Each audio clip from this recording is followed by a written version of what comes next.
Hi అండి, welcome to శేఖరంలు vlogs. నేను మీ భార్గవి. ఎలా ఉన్నారండి? అందరూ బాగున్నారా? నేను కూడా చాలా బాగున్నానండి. ఈరోజు వీడియో వచ్చేసి చాలా రోజుల క్రితం వీడియో ఇది. నాకు ఎడిట్ చేసి పోస్ట్ చేయడానికి కొంచెం లేట్ అయిందండి, కొంచెం బిజీగా ఉండడం వల్ల. ఎవరైనా ఛానల్ ఫస్ట్ టైం చూస్తున్న వాళ్ళైతే తప్పకుండా వీడియోని లైక్ చేయండి, అలాగే సబ్స్క్రైబ్ చేసుకొని పక్కనే ఉన్న బెల్ ఐకాన్ క్లిక్ చేశారంటే నేను చేసే అన్ని వీడియో నోటిఫికేషన్స్ అయితే మీకు వస్తాయండి. నాకు తెలిసిన ఈజీ కుకింగ్ రెసిపీస్ తప్పకుండా నేనైతే షేర్ చేస్తూ ఉంటాను. అలాగే నేను వండుకునే కొత్త రెసిపీస్ మీతో షేర్ చేస్తూ ఉంటాను. మీకు అందరికీ యూజ్ అవుతుంది, నచ్చుతుంది. ఈ వీడియో వచ్చేసి ఆదివారం రోజు అండి, పోయిన ఆదివారం తీసిన వీడియో. నాకేమో ఎడిట్ చేసుకోవడానికి కొంచెము వాయిస్ ఓవర్ ఇచ్చుకోవడానికి కుదరలేదు, అందుకే ఇంత ఆలస్యంగా పోస్ట్ చేస్తున్నాను నేను. తప్పకుండా లైక్ చేయండి. ఒక మంచి పిల్లలకి నచ్చే రెసిపీ కూడా చూపిస్తాను. ఇంకా ఉదయాన్నే గ్రీన్ టీ అయితే తాగేశాను, ఇల్లంతా శుభ్రం చేసేసుకున్నాను. ఇంకా తర్వాత కిచెన్లోకి వచ్చేసి ముందు ఇవైతే వేయించి పెట్టేద్దాము అని చెప్పి బ్రేక్ఫాస్ట్కి కూడా అన్నీ రెడీగా పెట్టేశాను. పల్లీలు వేయంగానే ఇంకేముంది పల్లీల చట్నీనే చూపిస్తుందిలే భార్గవి అని చెప్పనని స్కిప్ చేసేయకండి వీడియోనైతే. నిజంగా పిల్లలకి హెల్తీగా చక్కగా నచ్చే రెసిపీని చూపిస్తాను. వాళ్ళు స్కూల్ నుంచి వచ్చే వరకు మనం ఈ విధంగా చేసి పెట్టామంటే లొట్టలు వేసుకుంటూ తింటారు. అలాగే ఆరోగ్యం కూడా, ముఖ్యంగా ఇందులో క్యారెట్ బీట్రూట్ తినని పిల్లలు ఉంటారు చూసారు, అలాంటి వాళ్ళు కూడా చక్కగా తినేస్తారండి ఈ రెసిపీ అయితే. పల్లీలు ఫస్ట్ ఒక కప్పు పల్లీలు తీసుకొని అవైతే చక్కగా వేయించేశాను. స్టవ్ని సిమ్లోనే ఉంచేసి. స్టవ్ ఫ్లేమ్ ఎక్కువగా వస్తుంది, ప్యాన్ పల్చగా ఉంది. దేన్ని పొగడాలి దేన్ని తిట్టాలి అదైతే అర్థం కావట్లేదు. అందుకు నేను ఏం చేశానంటే స్టాండ్ మీద స్టాండ్ పెట్టేసేసి స్టవ్ది ఇంకా పల్లీలు ప్యాన్ పెట్టేసి పల్లీలు అయితే వేయించేస్తున్నానండి. ప్యాన్ కొంచెం పల్చగా ఉండడం వల్ల తొందరగా మాడిపోతున్నాయి. ఇందులో పల్లీలు వేగిన తర్వాత కారంకి సరిపోయే అన్ని పచ్చిమిరపకాయలు అయితే వేశాను. అస్సలు చుక్క నూనె వేయలేదండి, అన్నీ డ్రైగానే వేయిస్తున్నాను. పచ్చిమిరపకాయలు కూడా ఏంటంటే ఇలా డ్రైగా వేయించేసామంటే అందులో ఉండే తడంతా పోతుంది, పచ్చిమిరపకాయ కూడా వేగుతుంది, దానివల్ల ఇబ్బంది ఏమి ఉండదు. తర్వాత 2 కప్పుల సగ్గుబియ్యం వేశాను. వేసి ఒక 2-3 నిమిషాలు వేయించాను సగ్గుబియ్యం కూడా. తర్వాత ఒక ½ స్పూన్ జీలకర్ర వేశానండి. వేసి ఇదంతా బాగా వేయించేసుకోవాలి. స్టవ్ని సిమ్లోనే ఉంచేసి జాగ్రత్తగా వేయించేసుకోండి. తర్వాత ఇది బాగా చల్లారనివ్వాలి. ఇంకా నేనైతే ఫస్ట్ ఇక్కడ ఇదైతే వేయించేసేసి పక్కన పెట్టేశాను. ఆల్రెడీ ఇంట్లో దోసపిండి ఉంది, అది కూడా తీసి బయట పెట్టాను. ఇంకా పచ్చడి, అల్ల పచ్చడి ఇవన్నీ కూడా ఫ్రిడ్జ్లోంచి పొద్దునే తీసి బయట పెట్టానండి. పెట్టేసి ఇంకా పక్కన ఆల్రెడీ రాత్రి కాచి పెట్టాను వేడి నీళ్ళు బిందె. ఇంకా వేడిగా ఉన్నాయి నీళ్ళు అందులో, ఇంకా అసలు చల్లారలేదు. రోజు నైట్ పడుకునేటప్పుడు బిందె నీళ్ళు అయితే కాచేస్తూ ఉంటాను. ఇంకా అవి వేడిగా ఉన్నాయి. అయితే సండే కదా, పిల్లలు కూడా ఇంట్లోనే ఉన్నారు. చక్కగా బ్రేక్ఫాస్ట్ ఏదైనా డిఫరెంట్గా చేసి పెడదాము అని చెప్పి ఇంక ఇదైతే వేయించేసి పెట్టాను. ఇంకా నేను కూడా ఆల్రెడీ ఇంక గదులు ఊడ్చేసుకొని ఇంకా స్నానం అయితే చేసి వచ్చేసానండి. ఇంకా పిల్లలకి పాలు కలిపి ఇచ్చేస్తున్నాను. జీవన్ ట్యూషన్కి వెళ్ళొస్తాడు కదా, ఇంకా కృష్ణ ఏమో వాడికి దొరికేది సండే ఒక్కరోజే, కొంచెం ఒక అరగంట లేట్గా లేస్తాడు. అందుకు సరే పిల్లలు రోజు పొద్దున్నే 4ంటికి లేపినా 5ంటికి లేపినా టక్కున లేచేస్తారండి. Touch wood.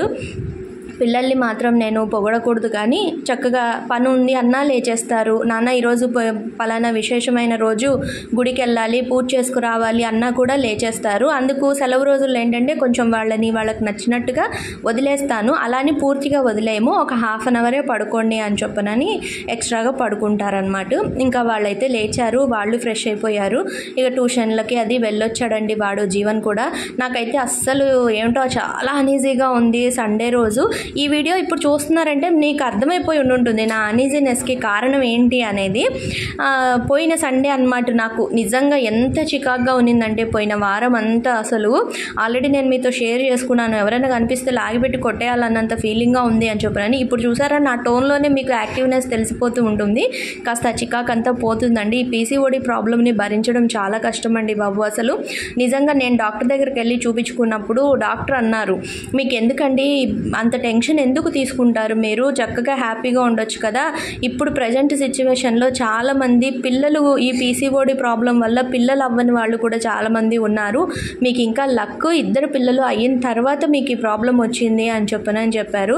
అలా ఆలోచిస్తే నిజమే కదా అని చెప్పనని అనిపిస్తూ ఉంటుంది ఒక్కొక్కసారి. ఏదైనా సరే మనకు వచ్చిన కష్టంని ఇంకొక ఎదుటి వాళ్ళ కష్టంతో మనం పోల్చుకున్నాం అనుకోండి, మనది చిన్న కష్టమే కదా అని అనిపించేలాగా పోల్చుకోవాలి మనము. వాళ్ళదేదో పెద్ద పెద్దది చిన్నది మనది పెద్ద కష్టము అని అనుకోకూడదు. జనరల్గా మనం ఏంటంటే మనకు వచ్చిన కష్టమే చాలా పెద్ద కష్టము, ఎదుటి వాళ్ళది చాలా చిన్న కష్టము అని అనుకుంటూ ఉంటాం కదా. కాదండి, ఇలా మనం కంపేర్ చేసుకొని చూడు అలాంటి వాళ్ళు పిల్లల కోసం వాళ్ళు ఎంత ప్రయత్నం చేస్తూ ఉంటారు కదా, అలాంటి వాళ్ళతో కంపేర్ చేసుకుంటే నిజంగా నా కష్టం చాలా చిన్నది కదా అని అనుకుంటూ ఉంటాను. అలా అనుకున్నప్పుడు ఏంటంటే నాకు కూడా మనసుకి ఊరటగా ఉంటుంది. నిజమే కదా డాక్టర్ చెప్పింది కూడా అని అనిపిస్తుందండి. నాకైతే ఈ ప్రాబ్లం వచ్చి దగ్గర దగ్గర 8 years అయిపోయింది. చాలా సఫర్ అవుతున్నాను నేను. 8 years ఇంకా 10 years అయ్యిందో మరి. 8 years 10 years అయిందండి. జీవన్ పుట్టిన 2-3 yearsకి స్టార్ట్ అయింది నాకు ఈ ప్రాబ్లము. ఇక అలా అప్పటి నుంచి నేను సఫర్ అవుతూనే ఉన్నాను. అందులోనూ బ్లడ్ తక్కువగా ఉండడం వల్ల ఏంటంటే ఇంకా కొంచెము ఒళ్ళు నొప్పులు, నీరసము, ఐరన్ డెఫిషియన్సీ ఉంటే కాళ్ళు లాగడము, ఇంక ఇవన్నీ కూడా ఏంటంటే చుట్టాలన్నమాట. ఒక్క ప్రాబ్లం వస్తే దానికి చుట్టూతో అన్నీ వచ్చేస్తాయి, దానికి కావాల్సినవన్నీను వచ్చేస్తాయి. ఇంకా వైఫై లాగా కనెక్ట్ అయిపోతూ ఉంటాయి ఒకదాని తర్వాత ఒకటిగా. ఇంకా అది మొత్తం మీద అయితే ఇవాటికి మీరు వాయిస్లోనే తేడా గమనించవచ్చు. కొంచెం రీఫ్రెష్ అయ్యాను నేను. ఆ రోజు మాత్రం సండే రోజు చాలా అన్ఈజీగా ఉన్నింది అసలు నాకు. ఇంకా నేనైతే పిల్లలకి పాలు కలిపిచ్చేసి నేను కూడా తాగాను. పాలు తాగేసేసి ఇంకా డ్రెస్ చేంజ్ చేసుకొని వచ్చేసాను. వచ్చి ఇంకా దీపారాధన అయితే చేశాను. ఫస్ట్ దీపారాధన చేసేసుకొని ఇంకా దేవుడికి నమస్కారం చేసుకొని, మీరు కర్టెన్ వేస్తారు అని అడిగారు కదా, చెప్పాను కదండి. ఇంకా ఒక 5 నిమిషాలు వదిలేశాను. తర్వాత ఇంకా కర్టెన్ అయితే వేసేసానండి. వేసేసి ఇంకా కిచెన్లోకి వచ్చాను. ఇంకా పిల్లల కోసము బ్రేక్ఫాస్ట్ ఏదైనా డిఫరెంట్గా చేద్దామని చెప్పి ప్రిపేర్ చేసి పెట్టుకున్నాను కదా. ఇంకా దానికోసం అని చెప్పి క్యారెట్, అలాగే ఒక బీట్రూట్, ఉల్లిపాయలు, వీటిని మీరు వీలైనంత వరకు సన్నగా కట్ చేసుకోండి. లేదంటే మీరు ఏం చేస్తారంటే ఉల్లిపాయల్ని చాలా చిన్న ముక్కలు కట్ చేసుకోండి. ఈ క్యారెట్, బీట్రూట్ని మీ దగ్గర కొబ్బరి తురిమేది ఉంటుంది కదా, కూరము, దాంతో తురిమేసుకోండి చక్కగా. తర్వాత ఇక్కడ మిక్సీ జార్లో కొంచెం చిన్న అల్లం ముక్క వేశాను. ముందు పచ్చిమిరపకాయలు, వేయించుకున్న పచ్చిమిరపకాయలు అన్నీ కూడా వేసేసి ముందు పచ్చిమిరపకాయలు, అల్లము గ్రైండ్ చేసేస్తానండి. ఎందుకంటే మధ్యలో పచ్చిమిరపకాయ ముక్కలు వచ్చాయనుకో జీవన్ తినడు, అందుకు కొంచెం మెత్తగా దీన్ని పేస్ట్ చేసేసాను అనమాట. ఫస్ట్ పచ్చిమిరపకాయలు, అల్లము పేస్ట్ చేసేసి తర్వాత ఇందులో ఇందాక వేయించి పెట్టుకున్నాం కదా పల్లీలును సగ్గుబియ్యము, అది కూడా ఇందులో వేసేసి మెత్తగా గ్రైండ్ చేసుకుందాము. మరి మెత్తగా పేస్ట్ లాగా చేసేసుకోకండి. ముందు సగం వేసుకొని బాగా మెత్తగా చేసుకోండి. తర్వాత మిగిలిన సగం వేసుకొని కచ్చాపచ్చాగా గ్రైండ్ చేసుకోండి. అర్థమైంది కదండి. ముందు సగం వేసి బాగా మెత్తగా గ్రైండ్ చేసేసుకోండి, అంటే దోసపిండిలాగా. తర్వాత మిగిలిన సగం వేసుకొని కచ్చాపచ్చాగా గ్రైండ్ చేసుకోండి. అప్పుడు మనకి తినేటప్పుడు మధ్యలో ఆ పల్లీల ముక్కలు అవి కూడా తగులుతూ బాగుంటుంది టేస్ట్. ఇంకా నేనైతే ఇది గ్రైండ్ చేసేసాను. కారం వచ్చేసి ఇంకా పచ్చిమిరపకాయలు కారమేనండి. మీకు ఇంకొంచెం కారం కావాలనుకుంటే అవి ఇంకొక 2 ఎక్కువ వేసుకోండి. కానీ టేస్ట్ అయితే చాలా బాగుందండి. మీరు పిల్లలు స్కూల్ నుంచి వచ్చే వరకు కూడా మనం పొద్దున్నే ఇలా రెడీ చేసి పెట్టుకొని సాయంత్రం పిల్లలు రాగానే వాళ్ళకి చక్కగా చేసి పెట్టామంటే ఎంత హెల్దీ చెప్పండి. మనం పిల్లలకి కాజులు పెట్టట్లేదు, బాదం పప్పులు పెట్టట్లేదు, దానిమ్మకాయలు పెట్టట్లేదు, లేకపోతే ఇంకేదైనా బలమైనది పెట్టట్లేదు, యాపిల్స్ తినిపించట్లేదు అనే బాధ ఏమీ అక్కర్లేదండి. గుప్పెడు పల్లీలు, బెల్లము, వేయించిన పల్లీలు, కొద్దిగా బెల్లము ఇచ్చేసి తిన్నా కూడా పిల్లలు చాలా ఆరోగ్యానికి మంచిది. మనం ఎవరము ఫీల్ అవ్వక్కర్లేదండి. మనకు ఉన్నంతలోనే ఆరోగ్యమైన తిండిని మనం చక్కగా చేసి పెట్టుకోవచ్చు. ఇక్కడ నేను వచ్చేసి గ్రైండ్ చేసిన దాంట్లో తురిమిన క్యారెట్, బీట్రూట్ వేశాను. తర్వాత 1 కప్పు బొంబాయి రవ్వ వేశాను. తర్వాత 1 కప్పు పుల్ల పెరుగు అండి, బాగా పుల్లగా ఉంది పెరుగు, పుల్ల పెరుగు వేశాను. వేసి రుచికి సరిపోయేంతగా ఉప్పు వేసేసి కలిపేసేస్తున్నాను. అయితే ఇదంతా నేను ప్రిపేర్ చేస్తూ ఉంటే కృష్ణ, జీవన్ ఇద్దరు వచ్చారు. వచ్చి అమ్మ ఇప్పుడు ఇది బ్రేక్ఫాస్ట్ ఏం చేస్తున్నావు అంటే, ఇది చేస్తున్నా నాన్న అంటే, వద్దమ్మ మాకు దోశలే వేసేసేయి, ఇది సాయంత్రం తింటాము అని చెప్పారు. సరే ఓకే అయితే సరే మీ ఇష్టము అని చెప్పాను. ఇంక ఇదైతే ఇంకా బాగా కలిపేసేసి మూత పెట్టేసేసి పక్కన పెట్టేశానండి. మీరు కూడా ఎప్పుడైనా చేస్తా అంటే మీరు సాయంత్రం అంటే మార్నింగ్ చేసేలా ఉంటే అప్పటికప్పుడు పుల్ల పెరుగు కలిపారనుకోండి, బాగా సోడా వేసుకోక్కర్లేదండి. ఎందుకంటే అది సాయంత్రానికి నేను పక్కన పెట్టేశాను కదా, ఇంకా నేను సోడా కలపకుండా పక్కన పెట్టేశాను. అది సాయంత్రానికి చక్కగా నానిపోయిందనమాట. సగ్గుబియ్యం కానీ అవన్నీ కూడా పెరుగులో పుల్లగా నాని పిండి అనేది ఫర్మేట్ అయ్యింది.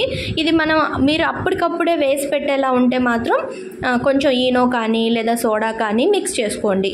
లేదంటే హాయిగా మనం పొద్దున వంట చేసేటప్పుడే ఇది కాస్త వేయించి గ్రైండ్ చేసి పక్కన పెట్టేసుకున్నాం అనుకో, అనుకోండి, సాయంత్రం పిల్లలు 4ంటికి వచ్చే వరకు అది చక్కగా పొంగిపోతుంది. అలా సోడాను ఈనోను వాడే బదులు పిల్లలకి ఒక పొద్దుననే కాస్త పిండి రెడీ చేసి పెట్టుకున్నామంటే సాయంత్రం వాళ్ళు వచ్చే వరకు చక్కగా ఈ విధంగా డిఫరెంట్గా వాళ్ళకి టిఫిన్ అయితే చేసి పెట్టచ్చు కదా.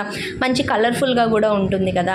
క్యారెట్, బీట్రూట్, ఉల్లిపాయ ముక్కలు, కరివేపాకు అన్నీ ఆరోగ్యమైనవే. చూడండి, పిల్లలకి మనం చక్కగా హెల్దీగా మనం ఇది పెట్టలేదు అది పెట్టలేదు అని అసలు ఏమాత్రం బాధపడాల్సిన అవసరం లేదు. పిల్లల కోసమే నేను మనకు ఉన్నంతలోనే ఇంట్లో ఉన్న వాటితోటే చక్కగా 2-3 రకాల లడ్డు రెసిపీస్ కూడా నేను చేసి వీడియోలు పోస్ట్ చేశానండి. ఒకసారి చెక్ చేయండి. అవి కూడా ఆ రెసిపీస్ కూడా హెల్దీ ఫుడ్ అండి. పిల్లలకి మనము చక్కగా చేసి పెట్టుకోవచ్చు. ఇక్కడ వచ్చేసి జీవన్ నాతో మాట్లాడుతున్నాడు. ఇంకా నేను ఆ పిండి కలిపేసి పక్కన పెట్టి దోశలు అయితే వేసేస్తున్నాను పిల్లలిద్దరికి.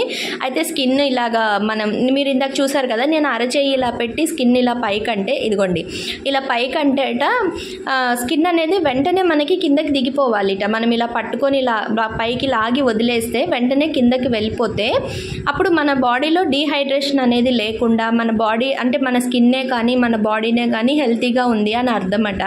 కొంతమందికి అలా లాగి వదిలేస్తే కొంచెం స్లోగా వెళ్తుంది స్కిన్ అనేది కిందకి. అప్పుడు ఏంటంటే కొంచెం వాళ్ళ బాడీలో డీహైడ్రేషన్ ఉంది, వాటర్ కంటెంట్ తక్కువ ఉంది, ఇలా ఉంది అని చెప్పి చెప్తారిట. అది కొత్త విషయం తెలిసింది కదా. పిల్లలతో కూడా షేర్ చేస్తే ఏంటంటే వాళ్ళకు కూడా నాలెడ్జ్ పెరుగుతుంది అని చెప్పనని మధ్య మధ్యలో ఇలా పిల్లలు నేను మాట్లాడుకుంటూ ఉంటాము. ఇంకా కొంచెంసేపు అది ప్రాక్టీస్ అనమాట. నీ స్కిన్ ఎలా ఉంది, నా స్కిన్ ఎలా ఉంది అని చెప్పనని వాడు నేను ఇక వాడికి దోశ వేసి ఇవ్వంగానే ఏదో కెమెరాకి చూపించాలి అని చెప్పనని ప్లేట్ తెచ్చి కెమెరా ముందుకు పెట్టేసి ఇంకా వాడు కాసేపు ఏవో కబుర్లు చెప్పేశాడు. అయితే లంచ్ ఏం చేసుకుందాము అని చెప్పనని ఆలోచిస్తే ఏదైనా రైస్లో చేసేసుకుందామమ్మా అంటే ఇవాళ మా వారు లంచ్కి లేరు, ఇంకా మేము ముగ్గురమే, సరే ఏదైనా రైస్ లాగా వండేసేసుకుందాంలే అని చెప్పనని అనుకున్నాను. యాక్చువల్గా అయితే మిల్ మేకర్ పులావ్ చేసుకుందాము, చాలా రోజులు అయ్యింది అని చెప్పనని అనుకొని సరే అది చేసేద్దాంలే అని చెప్పి ముందు ఈ దోశల సెక్షన్ అయితే అయిపోయి అని అనుకున్నా. ఈలోపు కృష్ణ కూడా వచ్చాడు. ఇంకా వాడికి కూడా దోశ వేసి ఇచ్చేసాను. వాడి కెమెరా ముందు మాట్లాడు కానీ కృష్ణ కెమెరా వెనకాల బాగా మాట్లాడతాడండి. ఇంకా అక్కడ కూడా ఏదో జోక్ వేసాడు. ఇంక మొత్తం మీద వాడికి కూడా బ్రేక్ఫాస్ట్ ఇచ్చేసాను. పిల్లలు ఇద్దరు తినేసాక నేను కూడా టిఫిన్ అయితే తినేసానండి. తినేసి ఇంకా కాస్త పని ఉంటే బయటకు అయితే వెళ్ళొచ్చాను. ఇంకా కృష్ణ నన్ను దింపేసేసి వచ్చాడనమాట. ఇంక వాడు బండి నేర్చుకోవడం ఏమో కానీ వాడు బండి నేర్చుకున్న తర్వాత నేను వాడు ఇంట్లో ఉన్నాడంటే చాలు, నాన్న కొంచెం దింపవా అంటే దింపేస్తాడు. మరీ మెయిన్ రోడ్ల మీద కాదులేండి, పక్క గల్లీలే కాబట్టి ఏం పర్వాలేదు అని చెప్పి మా వారు కూడా బండి ఇస్తూ ఉంటారు. ఇంకా వెళ్ళి వచ్చేసాము మేమిద్దరము బయటికి వెళ్ళేసి. అయితే నేను దోసకాయ పచ్చడి అయితే చేశాను, ముక్కల పచ్చడి పొద్దున. అది ఉంది అంటే సేఫ్ సైడ్ పచ్చడి అయితే ఉంటుంది ఏదో ఒకటి. ఇక లేట్ అయిపోయింది కదమ్మా, కూరలు తీసుకొని వెళ్ళిపోదాంలే, మళ్ళీ ఇప్పుడు ఏం పలావ్ చేస్తావులే నువ్వు అని చెప్పి నన్ను అన్నాడు. సరే వస్తూ మాకు ఇక్కడ ఉందండి అంటే వెల్లుల్లిపాయలు అట్లా వేయకుండా చేసే క్యాంటీన్ ఒకటి ఉంది, అమ్మ క్యాంటీన్ అని చెప్పి. ఇంకా అందులో నుంచి ఆ మెస్లో నుంచి కాస్త కూర పప్పును, పైగా మా కృష్ణకి నచ్చేది టమాటా పప్పును అవి కూర, వంకాయ కూర అవి వాడికి ఇష్టము. ఇంకా అది బోర్డులో అది చూసే వరకు అమ్మ తీసుకెళ్ళిపోదామమ్మ అని చెప్తే సరే కూర అది తెచ్చుకున్నాము. ఇంక ఇంట్లో ఆల్రెడీ దోసకాయ పచ్చడి ఉంది, నిమ్మకాయ పచ్చడి ఉంది, ఇవాళకి అయిపోతుందిలే అని చెప్పనని ఇంకా లంచ్ అయితే తెచ్చేసుకొని ఇంకా ముగ్గురం కలిసి శుభ్రంగా భోజనం అయితే చేసేసాము. ఇంకా పిల్లలకి తినిపించడము 10th క్లాస్ వచ్చారు కదా అని చెప్పి ఈ మధ్య మానేశానండి నేను. చాలా కాలమైంది. ఇంకా జీవన్ అడిగాడు, అమ్మ నువ్వు తినిపించవా అని చెప్పనని. అంటే 10th క్లాస్ వస్తే తినిపించకూడదా అని కాదు, మళ్ళీ అలా అనుకోకండి. ఎక్కడైనా ఇంకా తర్వాత ఫర్దర్ స్టడీస్కి ఇంటర్ కానీ డిగ్రీ కానీ పై చదువులకి హాస్టల్కి వెళ్తే వాళ్ళకి అదే అలవాటు అయిపోతుందని మా పిన్ని వాళ్ళు అందరూ కూడా అంటున్నారు. కొంచెం నువ్వు అది తగ్గించాలి, తినిపించడం వాళ్ళంతటి వాళ్ళు తినడం నేర్చుకోవాలి అని చెప్పనని చెప్తున్నారు. అవును కరెక్టే కదా, వాళ్ళు రేపు దూరం ఎక్కడికన్నా వెళ్ళారంటే గిన వాళ్ళు తినడం కష్టం అయిపోతుంది. తినిపిస్తేనే తినడం అలవాటైన పిల్లలకి ఏంటంటే వాళ్ళంతటి వాళ్ళు తినాలంటే బద్ధకంగా అనిపిస్తుంది, మళ్ళీ తినరు కదా సరిగా అని చెప్పి నెమ్మదిగా మానుకున్నాను నేను ఆ అలవాటు. ఇంకా అప్పుడప్పుడు వాళ్ళకేదో నాకు కుదిరినప్పుడు నాకు కూడా మనసు లాగుతూ ఉంటుంది, కాస్త తినిపిద్దాం ఇవాళ అని చెప్పనని చాలా కంట్రోల్ చేసుకుంటూ ఉంటాను నేను. మొత్తం మీద ఇవాళ జీవన్ అడిగాడు అనమాట, అమ్మ తినిపించవా అంటే ఇంకా సరే అని వాడికైతే తినిపించాను. కృష్ణ తినేశాడు. లంచ్ చేసి శుభ్రంగా పడుకున్నామండి. ఇంకా పడుకొని లేచాను నేను, పిల్లలేమో ఆడుకున్నారు. లేస్తారు. ఇక లేచిన తర్వాత ఇంకా మళ్ళీ సాయంత్రము ఇంకా మొహం కడుక్కొని కాస్త పాలు పెట్టేసి పిల్లలకి ఇది స్నాక్స్కి పిండి రెడీ చేసి పెట్టాను కదా, అది చక్కగా దోశల్లాగా చిన్ని దోశల్లాగా వేసి ఇచ్చానండి. టేస్ట్ అయితే చాలా బాగున్నాయి. జీవన్కి బాగా నచ్చేసాయి, కృష్ణకు కూడా నచ్చాయి. చెప్పాను కదా, వాడు ఎక్స్ప్రెస్ చేస్తాడు, వీడు ఎక్స్ప్రెస్ చేయడు, అంతే డిఫరెంట్. ఎలా ఉన్నాయి నాన్న అని అడిగితే జీవన్ ఏమో చాలా బాగున్నాయి అమ్మ అని చెప్పనని అన్నాడు. తీయగా కారకారంగా చాలా బాగున్నాయి అమ్మ అని చెప్పాడు. కాకపోతే మెత్తగా ఉంటుందండి, అంచు మాత్రం క్రిస్పీగా వస్తుంది బాగా. ఆ సగ్గుబియ్యం కదా మనం వేసింది, అదేంటంటే బాగా మెత్తగా ఉంటుంది. మరి మనం పల్చ దోశలాగా స్ప్రెడ్ చేసేయకుండా మనం జస్ట్ ఈ విధంగా మీరు ఇందాక వీడియోలో చూసారు కదా, ఒక 2 గరిటెలు పిండి వేసుకొని గరిటెతో చిన్నగా స్ప్రెడ్ చేయాలి. చేసేసి మనం ఈ విధంగా అట్టు వేసేస్తే పిల్లలకి చాలా హెల్త్కి మంచిదండి. బీట్రూట్ క్యారెట్ తినని పిల్లలకి ఈ విధంగా చేసామంటే చక్కగా తినేస్తారు. పచ్చిమిరపకాయలు కారంతో కరివేపాకు వేసాం కదా, జీర్ణశక్తికి మంచిది, రుచి కూడా చాలా బాగుంది. ఆరోగ్యంగా సింపుల్గా ఈ విధంగా పిల్లలకి సాయంత్రము టిఫిన్ అయితే చేసి ఇచ్చాను. వీడియో ఎలా ఉంది అనేది, రెసిపీ ఎలా ఉంది అనేది తప్పకుండా మీ లైక్ ద్వారా కామెంట్ ద్వారా అయితే షేర్ చేయండి. సాయంత్రమే పిల్లలు టిఫిన్ తిని పాలు తాగారు కాబట్టి ఇంకా నైట్ డిన్నర్ సింపుల్గా ప్రిపేర్ చేస్తానండి. దోశలు కానీ లేకపోతే ఉప్మా కానీ చేసేస్తాను. ఇంక ఇక్కడ నా చీరలన్నీ కూడా మడత పెట్టేశాను, ఇంకా అవన్నీ బీరువాలో సర్దేసేయాలి బట్టలన్నీను. ఈరోజు వీడియో అయితే ఇదేనండి. రేపు ఇంకో వీడియోతో మీ ముందుకు వస్తాను. Thank you for watching. Bye bye.